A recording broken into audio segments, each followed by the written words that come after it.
Let's talk about blasphemy, a word that once meant more than just a bad review. In today's world, a harsh critique might sting, but in the past, speaking out against the sacred could cost you everything. In the past, blasphemy was the original cancel culture, but with real, deadly consequences. It wasn't just about being shunned or losing your reputation, it was about facing the ultimate punishment. Say something against the sacred and you could lose your head, literally. The authorities didn't just want to silence you, they wanted to make an example out of you for everyone to see. The punishments were brutal: public executions, burnings, stonings. These weren't just private affairs, they were spectacles, designed to terrify the crowd and send a clear message.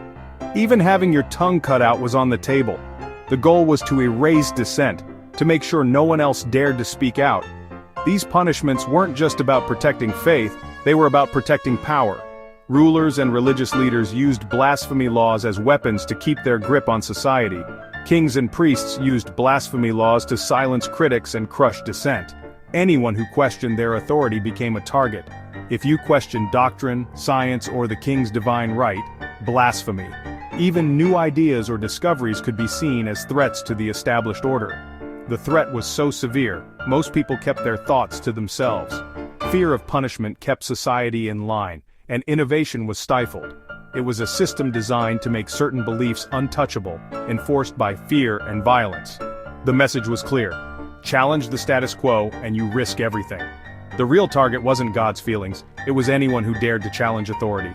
Blasphemy laws became a shield for those in power, not for the divine. Blasphemy laws were the ultimate tool for control, making sure everyone followed the same script. Obedience was demanded, and questioning was dangerous. The cost of dissent? Often, a gruesome public death. The spectacle of punishment was meant to haunt the memories of all who witnessed it. That's how blasphemy became the ultimate shutdown, a way to end any argument and to keep the powerful safe from criticism, no matter the cost. You'd think blasphemy laws would be history by now, relics of a more superstitious age, but the reality is far more complicated. Instead, they're alive and well in many countries, woven into the fabric of modern legal systems and daily life. While the West has mostly moved on, dozens of nations still enforce them, especially across the Islamic world, Asia, and Africa. In these regions, blasphemy laws are not just statutes on paper, they're actively used, sometimes with chilling efficiency. Today, these laws aren't just about religion, they're a tool for silencing rivals, settling scores, and grabbing power. Politicians and powerful figures can manipulate them to eliminate dissent or intimidate opponents. Accusations can be triggered by a tweet, a private chat, or even a misunderstanding. In the digital age, a single post or message can spiral out of control, putting lives at risk. The bar for accusation is low, but the consequences are devastating. Even a rumor or a careless word can destroy reputations, families, and futures. People self-censor, afraid of neighbors, co-workers, or strangers who might ruin their lives. The fear is constant, shaping how people speak, act, and even think. Vigilante justice is common. Mobs often act before courts do. Sometimes the law is bypassed entirely, and violence erupts in the name of defending faith. The accusation itself can be a death sentence. Even if the courts acquit, the accused may never be safe again. These laws don't protect people, they endanger them, turning personal disputes into life or death struggles. Old grudges or petty arguments can escalate into tragedy. They create a climate of fear where anyone can be targeted. Suspicion and paranoia become part of everyday existence. The result? A society where silence is safer than honesty. People learn to hide their true beliefs, sacrificing freedom for survival. Blasphemy laws have evolved, but their purpose remains: control through fear. In the modern world, their shadow is longer than ever. Nowhere are blasphemy laws more weaponized than in Pakistan. Here, the mere hint of an accusation can ignite a firestorm, sending shockwaves through entire communities and changing lives in an instant. Section 295C of Pakistan's Penal Code is among the harshest in the world. It mandates the death penalty for anyone found guilty of making derogatory remarks about the Prophet Muhammad. No exceptions, no leniency, and no room for forgiveness in the eyes of the law. While the state itself hasn't executed anyone under these laws, the reality on the ground is far more brutal. Vigilante mobs, fueled by outrage and rumor, have killed dozens based on accusations alone, often before a trial even begins. Survivors of such accusations can spend years languishing on death row, trapped in a legal limbo. Even judges and lawyers who dare to defend the accused face threats, violence, and sometimes assassination attempts, simply for upholding the right to a fair trial. In recent years, blasphemy cases have exploded, from just 11 in 2020 to nearly 500 in 2024. The surge is fueled by the rise of social media, where accusations can spread like wildfire, often without evidence or context. Religious minorities, Christians, Hindus, Ahmadis, are disproportionately targeted. For these communities, even a rumor can mean the loss of freedom, safety, or life itself. At least 34 minority members are currently on death row for blasphemy, their futures hanging in the balance as they await justice that may never come. But these accusations are often about more than just religion. In many cases, they're a tool for economic gain, used to intimidate, extort, or remove rivals from the picture. People use blasphemy allegations to settle old scores, eliminate business competitors, or seize valuable land and property. The law becomes a weapon in personal and financial battles. Mobs, emboldened by these laws, attack minority communities, forcing terrified families to flee and leaving their homes and livelihoods up for grabs by opportunists. In Joseph Colony, 2013, a Christian neighborhood was burned down for this very reason. Dozens of homes were destroyed and families lost everything overnight.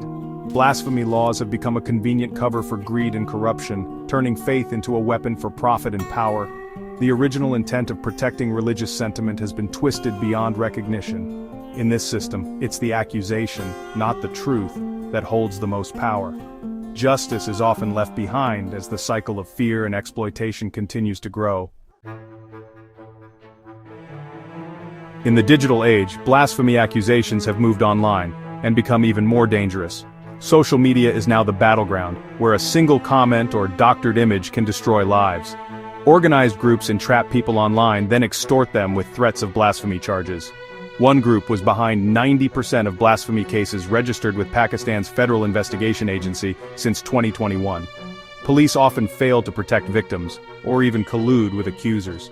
Laws meant to punish false accusations are rarely enforced. The system is rigged for conviction, not justice. Take Asia. Bibi accused after a dispute, she spent 8 years on death row before being acquitted. Her release sparked violent protests, her defenders were assassinated. Even after acquittal, she and her family had to flee the country. Online, the threat never goes away. Accusation alone can ruin or end a life. The internet has made blasphemy accusations easier, faster, and deadlier. Justice is often lost in the noise. Blasphemy laws empower mobs to act as judge, jury, and executioner. An accusation spreads like wildfire, and before any investigation, a crowd is ready to punish. Mobs don't care about evidence, they want immediate retribution. Violence often targets entire communities, especially minorities. The goal: instill fear, force people to flee and seize their property. Perpetrators are rarely punished, they're often hailed as heroes. This cycle of impunity emboldens more violence. The state's failure to act signals that mob rule trumps the law. Blasphemy laws corrode civil society, replacing justice with chaos. Anyone can be condemned by rumor, executed by neighbors, all in the name of faith. The social contract breaks down when fear rules. You'd expect countries with brutal blasphemy laws to face global backlash. Sometimes they do, like the EU's GSP Plus trade deal with Pakistan, worth billions. The EU pressures Pakistan to meet human rights standards, but results are mixed. In 2021, the European Parliament called for a review over blasphemy abuses. Pakistan made minor legal tweaks, but kept the death penalty for blasphemy. Despite the pressure, the EU extended the trade deal anyway. The message? Economic interests often outweigh human rights. Activists and victims see their hopes sacrificed for trade. Pakistan's government knows how to play the game, appease just enough but never reform. Diplomacy and trade clash with justice, and real change is elusive. The world watches but rarely acts. For those suffering under these laws, international leverage is often just talk. The cycle continues. The UK abolished blasphemy laws, but the mindset lingers. Now mob intimidation enforces a de facto blasphemy code. In 2021, a teacher showed a cartoon of the Prophet Muhammad. He's still in hiding after death threats. In 2023, an autistic boy was blamed for scuffing a Quran. His family received threats, and his mother had to publicly apologize. This is blasphemy law by mob rule, not by statute. The chilling effect is real. People are afraid to speak or teach freely. Some politicians have even called for official blasphemy laws to return. In 2024, a Labour MP demanded new laws to ban desecration of religious texts. Party leaders wavered, afraid to offend or provoke backlash. The fear of violence now shapes public debate.